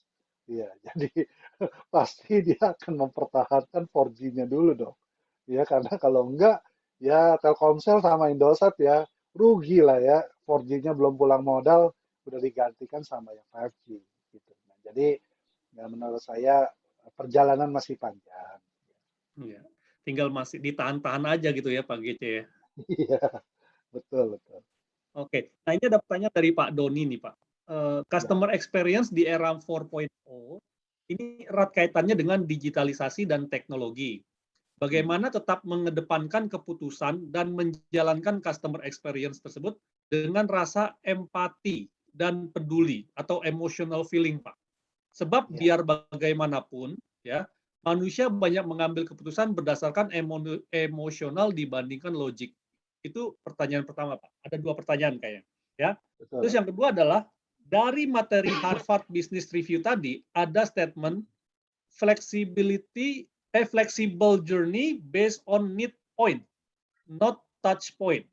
Boleh dijelaskan maksudnya atau beda need point dan touch point? Bagaimana contoh real dan the best practice-nya, Pak? Gitu. Wah, pertanyaannya berat ini. Ah, tadi eh, apa ya yang pertama Yang itu pertama tentang masalah digitalisasi emosional, Pak.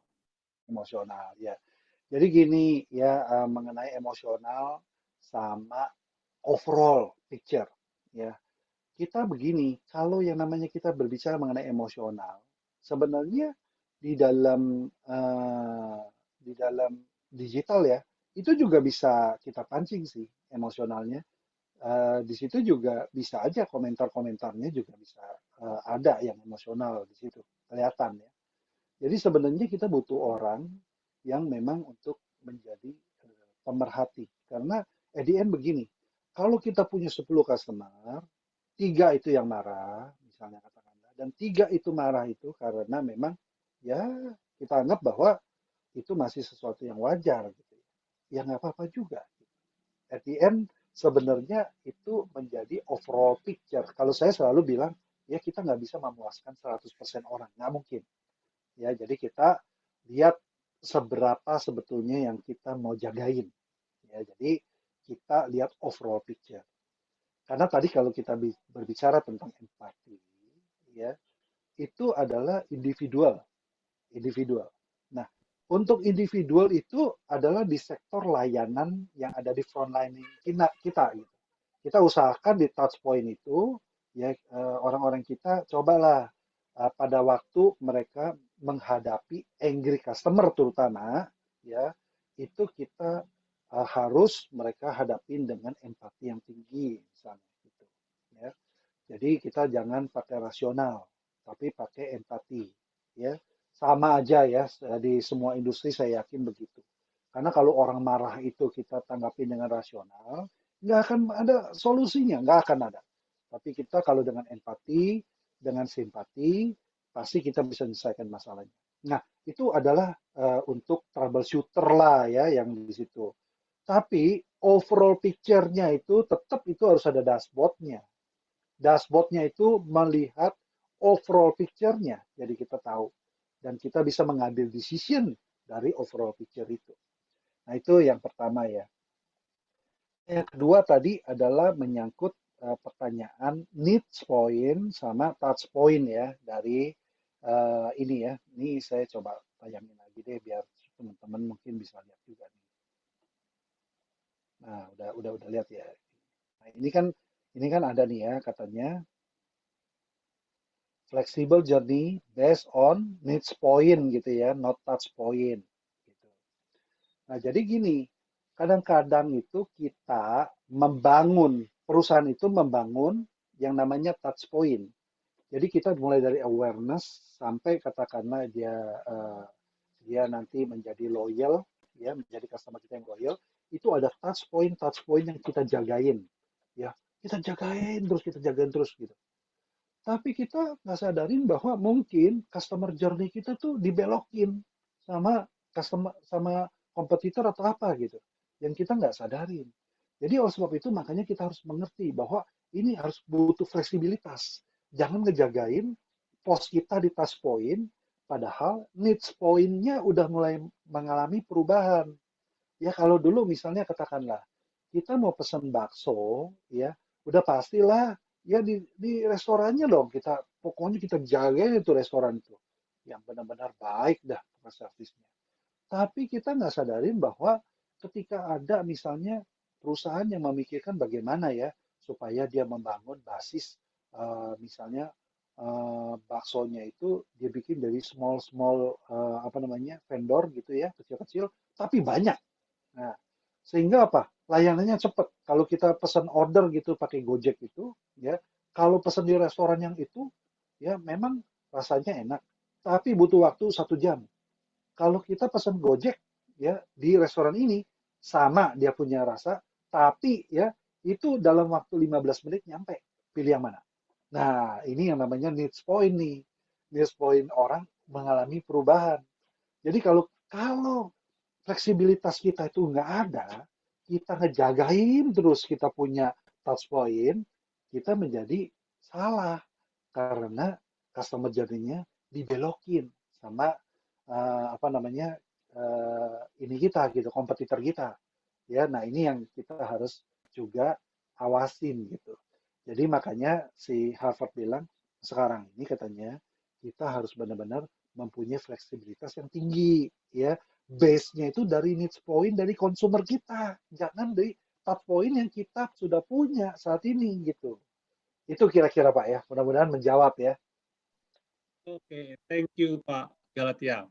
Oke, teman-teman udah mau jam 9 juga. Ya, kalau teman-teman masih ada pertanyaan, ya silakan ditulis dulu di kolom chat sambil saya melanjutkan sedikit tadi penjelasan tentang iCommunity. Cuma 5-10 menit. Oke? Nanti setelah itu kita bisa diskusi lebih lanjut lagi. Ya, sebentar saya lanjutkan tentang komunitas kita, teman-teman, supaya teman-teman juga bisa mengenal.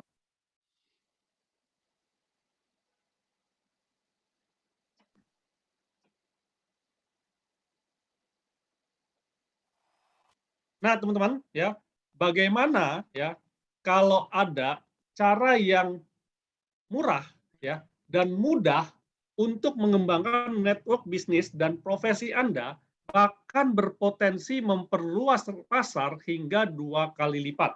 Ya, teman-teman, memperkenalkan iCommunity. iCommunity ini adalah sebuah komunitas dan platform digital tempat para pebisnis berinteraksi, memperkuat relasi, dan memperluas networking bagi kemajuan bisnisnya. 3 alasan kenapa Anda perlu join di dalam iCommunity ini. Pertama adalah Anda akan mendapatkan valuable community ataupun komunitas yang berharga. Yang kedua adalah quality leads, ya. Yang ketiga adalah low cost, karena ini biayanya murah banget, ya. Dan valuable community itu seperti apa? Pertama, Anda akan mendapatkan akses networking, ya seperti hari ini. Makanya dari awal saya selalu menekankan kepada Anda, yuk kita bernetworking, yuk kita berelasi, yuk kita berkolaborasi, teman-teman. Ya. Dan yang kedua adalah Anda akan mendapatkan akses learning. Jadi di dalam iCommunity ini, setiap hari Kamis, ya, setiap hari Kamis, kita akan belajar bersama teman-teman dari para pakar-pakar dan pebisnis-pebisnis yang sudah berpengalaman. Serta Anda juga mempunyai akses contributing. Jadi Anda bukan cuma belajar, tapi juga Anda bisa berkontribusi, ya, berkontribusi tentang pikiran Anda, ide Anda, dan hal-hal positif Anda ya di dalam komunitas ini. Nah, sedangkan quality leads, di sini Anda juga bisa mendapatkan leads customer baru, leads reseller baru, ataupun leads customer retention. Sedangkan kalau low cost, teman-teman nggak perlu ngiklan, nggak perlu ribet, dan nggak perlu kalian khusus. Kenapa? Karena ini sama seperti sosial media pada umumnya, teman-teman. Ya. Nah, siapa sih yang cocok untuk join di dalam komunitas ini? Pertama adalah para pebisnis yang sedang ingin memperluas relasi ataupun network. Kedua, para pebisnis yang sedang ingin melakukan bisnis branding. Ketiga, para pelaku UMKM yang sedang ingin mengupgrade skill entrepreneurship-nya. Keempat, para pelaku UMKM yang sedang ingin bertransformasi untuk meningkatkan skala bisnisnya. Para ibu rumah tangga, profesional, karyawan yang sedang ingin beralih menjadi pebisnis, para marketer profesional, baik itu di industri properti, asuransi, trainer, distributor, finance, dan sebagainya, para pebisnis yang sedang ingin mengembangkan omset penjualan dengan cara membangun pasukan reseller, para pebisnis atau reseller yang sedang membutuhkan tambahan variasi produk untuk dijual.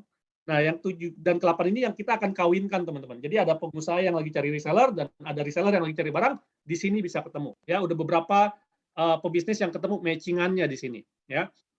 Kesembilan adalah para pebisnis yang membutuhkan talent, ya, atau tenaga ahli berbakat bagi bisnisnya, ya, terutama di bidang digital marketing, sales, leadership, konten digital dan lain-lain. Makanya tadi saya bilang Anda harus tampil, ya, Anda harus tampil. Kalau Anda sekarang lagi cari kerja, kalau Anda sekarang lagi nggak ada pekerjaan, tampillah supaya apa? Pebisnis-pebisnis bisa melihat talent Anda seperti itu. Dan yang 10 adalah para professional trainer yang sedang ingin membangun personal branding-nya.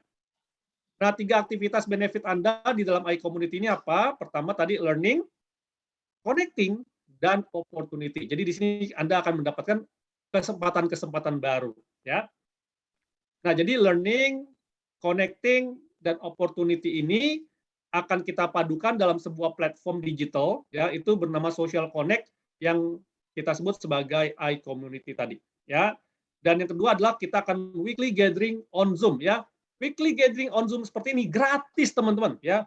Baik Anda sudah gabung di dalam komunitas ataupun belum, kita tetap memberikan ini adalah gratis. Komunitas ini adalah semuanya gratis, teman-teman. Ya, ini adalah sebagai salah satu bisa dibilang ya social kita, social responsibility kita untuk mendorong ya ataupun untuk menciptakan pengusaha tangguh, teman-teman. Ya. Nah, seperti apa sih platform digitalnya? Saya akan tunjukin teman-teman ya. Saya akan tunjukin platform digitalnya kurang lebih seperti ini nih.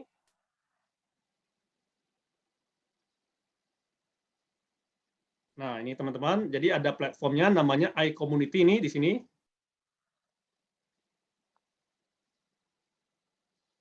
Nah, jadi seperti ini. Jadi kurang lebih sama teman-teman kalau kayak di Facebook ya. Jadi teman-teman bisa tulis di sini, ini ada dari Toolstation Pak Theo nih. Halo Pak Theo, ya Pak Theo juga hadir malam hari ini. Ya. Jadi bisa melakukan personal branding di sini dan nah ada Bu Cinta, ada Pak Theo. Nah, jadi teman-teman kalau ini yang nggak dimiliki oleh sosial media lain ya. Jadi di dalam iCommunity itu setiap member baru bergabung ya, ini akan diperkenalkan kepada semua pemilik aplikasi iCommunity ya. Jadi saya sangat menyarankan buat teman-teman yang sudah bergabung langsung update profilnya seprofesional mungkin. Karena yang ada di sini adalah para pebisnis dan profesional ya. Kita di sini nggak terima orang-orang yang alay-alay, yang cuma curhat-curhatan, yang statusnya PT mencari cinta sejati, nggak ada di sini. Karena di sini semua kita udah verified semua dan kita filter ya untuk orang yang join di sini rata-rata adalah pebisnis dan pengusaha teman-teman ya, pebisnis, pengusaha dan profesional. Nah, jadi teman-teman boleh silakan mau promosi pun boleh, silakan ya. Seperti itu. Nah, terus feed-nya jadi teman-teman juga bisa melihat apa aja yang ditulis dan teman-teman bisa follow ya, bisa saling follow nih. Jadi di sebelah namanya bisa follow seperti ini dan bisa trending serta teman-teman juga bisa ada channel. Di channel ini juga kita ada seluruh rekaman ya, seluruh rekaman acara iCommunity dari awal berdirinya pada bulan Februari kemarin sampai dengan hari ini. Setiap minggu kita update rekaman-rekamannya di sini dan buat teman-teman yang nggak ada aplikasinya juga bisa lihat di YouTube-nya kita ya. YouTube-nya kita adalah iCommunity.id ya, it's free teman-teman, semuanya gratis. Oke. Nah, oke itu adalah aplikasinya teman-teman, saya off dulu.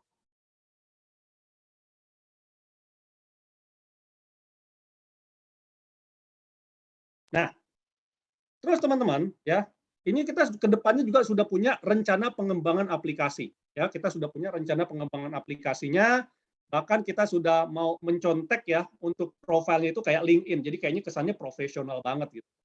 Nah, tetapi teman-teman, dalam pengembangan aplikasi ini tentu saja nggak murah gitu ya. Butuh budget, butuh biaya. Dan sampai saat ini ya iCommunity ini masih swadaya ya, masih dari member untuk member. Jadi kita belum ada investornya teman-teman ya. Nah, jadi ya, gimana caranya untuk mengakses komunitas ini? Awalnya kita berpikir teman-teman untuk biaya pengembangan aplikasi, untuk server, untuk operasional dan lain-lain, kita awalnya tuh pengen mengecas investment fee teman-teman ya untuk bergabung ke dalam bisnis ini ya untuk mendapatkan sebuah komunitas yang profesional. Saya merasa waktu itu ya, waktu kita bikin awalnya itu orang bayar 1.680.000 untuk jangka waktu 12 bulan itu harusnya sih murah banget ya.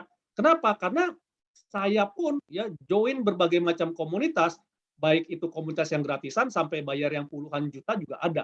Dan memang benar, ketika kita berani bayar mahal untuk gabung ke dalam sebuah komunitas, maka orang-orang yang ada di dalam komunitas tersebut juga pasti akan lebih berkualitas seperti itu. Karena situ udah ada filter harganya, teman-teman. Nah, tetapi kita juga berpikir bahwa, oh kalau kita kan tujuannya pengen mendorong orang sebanyak mungkin jadi pengusaha. Kita pengen mendorong sebanyak mungkin orang untuk bertumbuh. Jadi kalau kita charge orang di 1.680.000, ini rasanya terlalu berat buat beberapa orang, khususnya bagi UMKM gitu ya. Nah, tetapi kita juga nggak mau dikasih gratisan teman-teman. Kenapa? Karena kita juga butuh buat bayar server, kita butuh buat bayar hosting dan lain-lain gitu. Nah, akhirnya kita berpikir bahwa oke lah biaya pembuatan aplikasi kita gratiskan aja ya. Jadi kita tanggung ya, kita tanggung sendiri untuk membuat aplikasinya. Yang perlu teman-teman patungan, ya kita bilang ini adalah patungan teman-teman. Jadi ini bukan buat bayar saya, bukan buat bayar komunitas, ya. Jadi teman-teman nggak usah bayar 1.680.000, teman-teman hanya perlu menginvestasikan ya sebesar Rp168.000 untuk 12 bulan, ya. 168.000 ini buat apa sih? Buat bayar server teman-teman, ya. Kenapa? Karena aplikasi kita itu servernya di AWS, Amazon Web Service. Dan itu mahal teman-teman ya, di AWS itu mahal, Amazon Web Service. Kenapa kita perlu pakainya AWS? Ya kita pengen security-nya juga ya, dan kita juga ingin menjangkau masyarakat Indonesia yang ada di luar negeri juga. Jadi kita bisa global gitu ya. Nah, jadi 168.000 ini bukan buat bayar saya, bukan buat bayar komunitas, tapi ini akan dipakai untuk patungan biaya servernya aja ya. Buat join di komunitasnya it's free, buat ikut eventnya juga free, buat ikut acara hari ini juga free, seperti itu. Ya. Nah, gimana cara daftarnya? Teman-teman bisa minta link registrasinya kepada orang yang mengundang Anda. Kenapa? Karena untuk bergabung ke dalam iCommunity ini adalah by invitation only. Ya, artinya harus ada yang memperkenalkan. Karena ini juga sebagai salah satu filter, kita mau orang yang bergabung di dalam iCommunity ini adalah minimal kita udah kenal. Jadi nggak bisa sembarangan orang yang kita nggak kenal, kita nggak tahu karakternya seperti apa, gabung di kita. Kita juga nggak mau nanti ada orang yang tukang tipu-tipu atau apa gitu, kita juga nggak mau. Minimal udah ada, oh ini orangnya oke nih, seperti itu. Ya. Nah jadi demikian teman-teman ya. Kalau teman-teman gabung ke acara pada malam hari ini karena nggak ada yang ngundang ya, atau karena ikut dapat broadcastan link Zoom-nya, dan nanti bisa kontak saya ya, bisa kontak saya, nanti kita bisa diskusi. Oke. Dan sekalian saya juga mau update buat minggu depan nih teman-teman ya. Buat minggu depan kita akan belajar juga dari orang yang sangat spesial. Saya sekaligus update untuk acara minggu depan, teman-teman. Jadi minggu depan kita akan belajar dari Pak Calvin, ya, Pak Calvin Hartono. Ya, beliau adalah generasi kedua dan direktur dari Gado-Gado Boplo. Kita akan mengupas tuntas strategi Gado-Gado Boplo itu go internasional, ya. Dari usaha rumahan dan berkembang sedemikian hingga selama 50 tahun, dan pada tahun kemarin bisnisnya dihantam oleh pandemi dan beliau memutar otak gimana untuk survive. Dan karena putaran otaknya itu tersebut teman-teman, akhirnya tercipta produk-produk yang diekspor ke, sekarang udah diekspor ke 8 negara. Nah, bagaimana strategi beliau untuk go internasional? Gara-gara pandemi malah go internasional. Sebelum pandemi nggak pernah kepikiran untuk go internasional. Nah, kita akan belajar minggu depan dan still gratis, teman-teman. Ya, teman-teman bisa mengikuti acara minggu depan dengan menggunakan link yang sama, ya, dengan menggunakan link yang sama yang teman-teman gunakan hari ini, ya, dengan teman-teman gunakan hari ini. Kenapa? Karena kita repeat, teman-teman, ya, recurring seperti itu dan still free. Acara-acara kita selalu gratis, teman-teman. Oke, demikian pengumuman dari saya. Ya, ada pertanyaan lagi?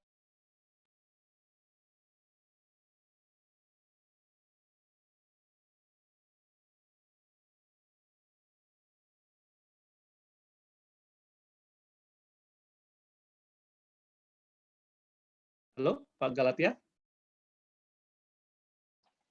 Iya, Pak. Ya, masih bisa diskusi untuk 1-2 pertanyaan? Masih bisa. Oke. Nah, ini ada dari Bu Komang nih, Pak. Ya, Pak Galatia, terima kasih atas pembelajaran yang sangat luar biasa. Mohon advice, saat ini saya sedang mengembangkan bisnis frozen food, Pak, dan beberapa jenis bisnis makanan catering hotel. Karena Ya. pandemik, ya, mana nih? Karena pandemik bisnis hotel dan OCC drop, sehingga kami shift bisnis dan fokus ke FB.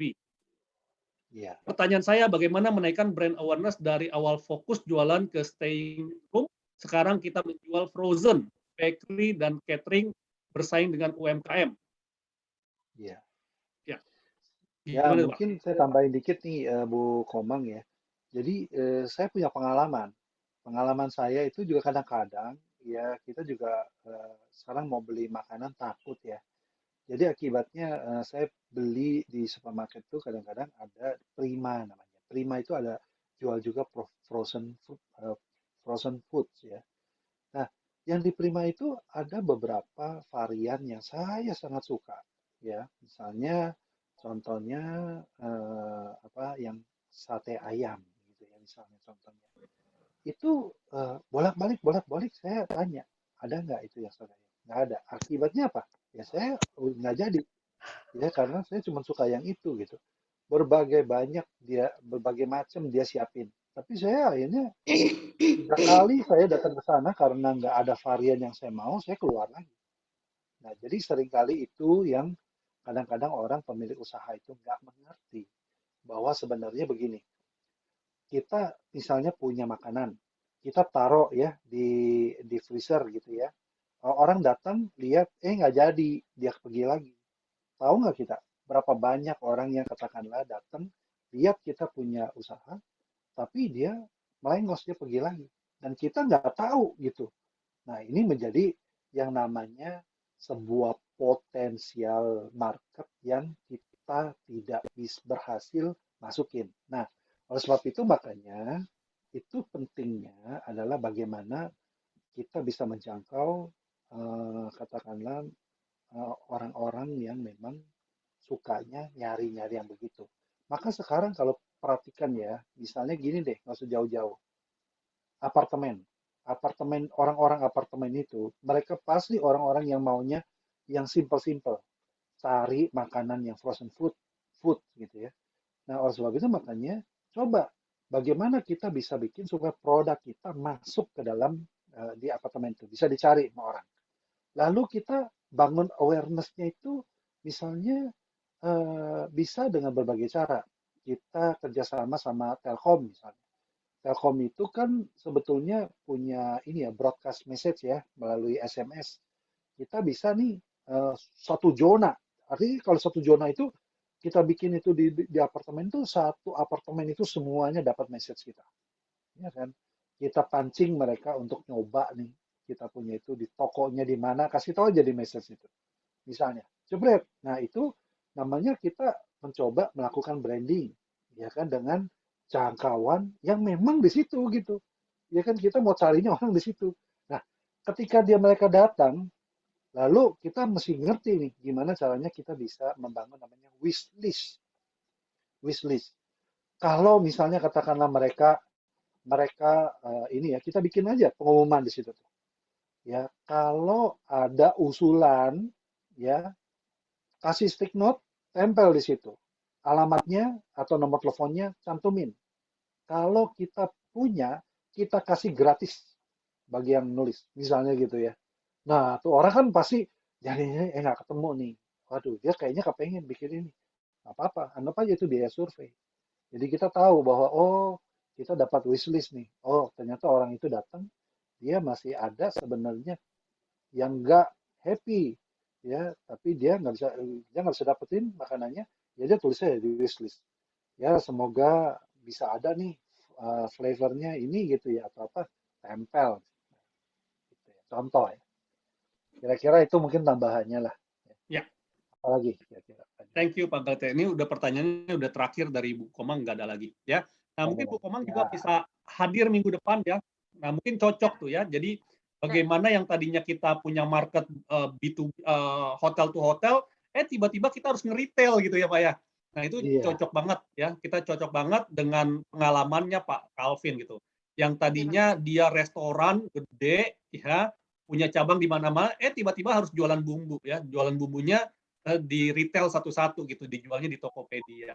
Oke. Nah, sekali lagi saya ucapkan terima kasih kepada Pak Galatia Chandra yang sudah mau meluangkan waktunya untuk berbagi di dalam iCommunity ini. Dan saya mengundang teman-teman untuk mengaktifkan kamera dan mengaktifkan mikrofonnya juga untuk kita sama-sama mengucapkan terima kasih kepada Pak Galatia. Terima kasih Pak Galatia. Mungkin teman-teman boleh dibuka kameranya atau dibuka mikrofonnya. Kita sama-sama ucapkan terima kasih pada Pak Galatia. Terima kasih Pak Galatia. Terima kasih Pak.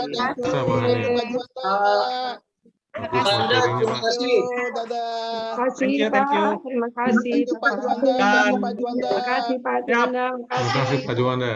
semua ya.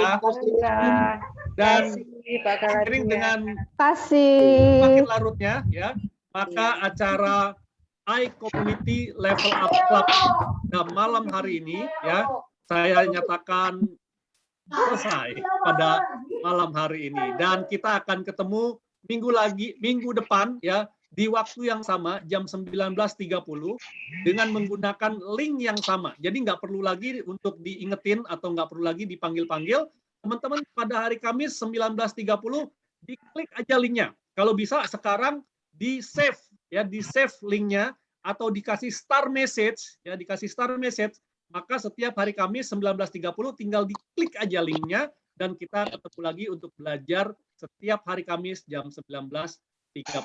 Dan akhir kata dari saya, terima kasih atas kehadiran teman-teman pada malam hari ini. Ya, sampai ketemu minggu depan. Ya, room akan saya close dalam hitungan 5. Terima kasih Pak Juanda. 3, Terima kasih Pak Juanda, Pak Galatia. Terima kasih semua. Bye-bye. Bye-bye.